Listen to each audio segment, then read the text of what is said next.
Fala galera, análise de Palmeiras 1, Bahia 0 pela 30ª rodada do Brasileirão. E antes de começar a análise, fica aí meu pedido para você se inscrever no canal, deixar um like e compartilhar esse vídeo para o YouTube divulgar mais esta análise. Então vamos lá, começando pelo comportamento das equipes na partida, o Palmeiras entrou num 4-3-1-2, enquanto o Bahia num 3-4-2-1. E olhando para a disposição média dos jogadores em campo, a gente vê os jogadores do Palmeiras um pouco mais avançados dentro do campo em relação aos jogadores do Bahia. A gente tem aqui duas linhas auxiliares, né? Uma em verde que representa o Palmeiras e outra em azul que representa o Bahia, que mostra aí o posicionamento médio dos jogadores da equipe. A gente vê os jogadores do Palmeiras mais avançados. Quando a gente olha para a concentração das jogadas da partida, a gente vê que o Palmeiras foi responsável por 17% das jogadas dentro do seu campo defensivo, 28% das jogadas no meio de campo e 14% das jogadas no seu campo de ataque. Já o Bahia foi responsável por 20% das jogadas no seu campo defensivo, 16% no meio de campo e 5% no seu campo de ataque. Então a gente vê que, de fato, o Palmeiras conseguiu construir jogadas mais dentro do meio de campo ou do seu campo ofensivo, realmente pressionando o Bahia para trás. A gente tem mais um gráfico aqui que vai mostrar o domínio de cada uma das equipes ao longo dos 90 minutos. E a gente vai ver aqui que o Palmeiras, né, muito mais barras verdes do que barras azuis, né, o Palmeiras dominou aí o jogo por 80% do tempo e o Bahia em 20% do tempo apenas. E a gente tem aqui um valor que dá aí a intensidade média do jogo. O valor pode variar de 0 a 100 para o Palmeiras e de 0 a -100 para o Bahia. Então esse valor de 20 positivo mostra que o Palmeiras de fato dominou mais a partida com uma intensidade aí boa, né, esse valor de 20.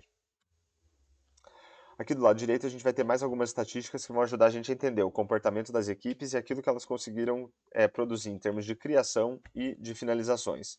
A gente vê aqui que o Palmeiras teve 63% de posse de bola, um número de médio para alto, e também bons números aqui em passes tentados, com 509 tentativas e 87% de aproveitamento, e também apostou bastante em bolas longas, com 83 tentativas. O que se destaca aqui pelo lado do Bahia também é o número de bolas longas, foram 57 bolas longas tentadas, é um número aí de médio para alto para um visitante.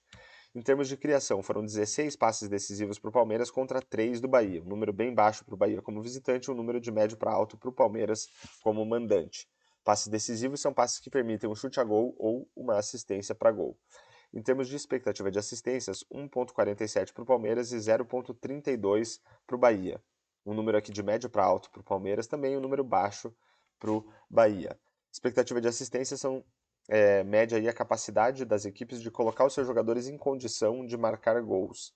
Para contabilizar na estatística, não necessariamente o jogador precisa ter finalizado ou marcado o gol. A ideia mesmo é ver se as equipes conseguem levar a bola até regiões do campo mais favoráveis para a marcação do gol. Em termos de finalizações, foram 26 do Palmeiras contra 5 do Bahia, um número alto para o Palmeiras como mandante. Das 26 finalizações aí, 3 foram bloqueadas, 14 para fora, sendo que 5 passaram perto do gol, 8 defendidas além do gol marcado. Pelo lado do Bahia, uma finalização bloqueada, 3 para fora e uma defendida. Apesar do grande número de finalizações do Palmeiras, conseguiu criar só uma chance clara de gol, que é um número de médio para baixo para um mandante. Mas só olhar a quantidade de finalizações não dá muita dimensão para a gente da qualidade das oportunidades criadas, nem das finalizações propriamente ditas. Então, para isso, a gente tem a expectativa de gols, que ajuda a gente a projetar o placar das equipes com base na qualidade das oportunidades criadas, e a expectativa de gols pós-chute, que considera também a qualidade das finalizações ou a dificuldade que os goleiros teriam em defender as finalizações que eles tomaram. Então, pelo lado do Palmeiras, considerando as oportunidades criadas, a expectativa era que marcasse 1,73 gols e o Bahia 0,16 apenas. Mesmo para o Palmeiras foi um número mediano aqui, para o Bahia um número baixo. Quando a gente considera a qualidade das finalizações, a expectativa de gols do Palmeiras cai para 1,61 e do Bahia praticamente para zero, aqui 0,02. A diferença entre a expectativa de gols e a expectativa de gols pós-chute vai dar pra gente uma dimensão da qualidade dos atacantes na partida, o quanto que eles conseguiram adicionar de expectativa de gols para os seus times com base na qualidade das finalizações. Essa diferença para o Palmeiras é de menos 0,011, então o fato de ser um número negativo mostra que o desempenho dos atacantes não foi bom, mas menos 0,011 praticamente zero, então eles passaram praticamente neutros na partida. Pelo lado do Bahia, essa diferença de menos 0,14 também mostra aí um desempenho neutro dos atacantes. E quando a gente compara a expectativa de gols pós-chute com o número de gols marcados, a gente vai ter uma ideia do desempenho dos goleiros na partida. Então a expectativa era que o Palmeiras marcasse 1,61 gols e conseguiu marcar apenas um. Ou um gol, né? Não apenas. Essa diferença é de 0,61 positiva, que mostra que o goleiro do Bahia evitou, né? Ele tomou um pouco menos de gols do que o esperado, e esse tamanho aí foi de 0,61 gols, então um desempenho relativamente bom do goleiro do Bahia. Por outro lado, a expectativa era que o Bahia marcasse praticamente zero gols, né? E também não marcou, então essa diferença de 0,02 aqui mostra um desempenho neutro do goleiro do Palmeiras, praticamente não precisou trabalhar na partida. E para finalizar a análise, todas as estatísticas aqui, desde passes decisivos até a expectativa de assistências, são estatísticas que eu considero que ajudam a gente a entender a qualidade da partida, se foi uma partida interessante de se assistir ou não. Pelo lado do Bahia, a gente vai ver que todas as estatísticas aqui com 0 estrelas, apenas expectativa de assistências com 1 estrela, então mostra aí um desempenho bem ruim do Bahia na partida. Pelo lado do Palmeiras, a gente tem 3 estatísticas aqui com 4 estrelas ou mais, e quando a gente vem aqui nas últimas estatísticas que a gente analisou, né, todas com 3 estrelas ou menos. Então, mesmo pelo lado do Palmeiras, uma partida mais interessante pelo lado da criação e do número de finalizações do que em termos de qualidade na hora de finalizar as jogadas.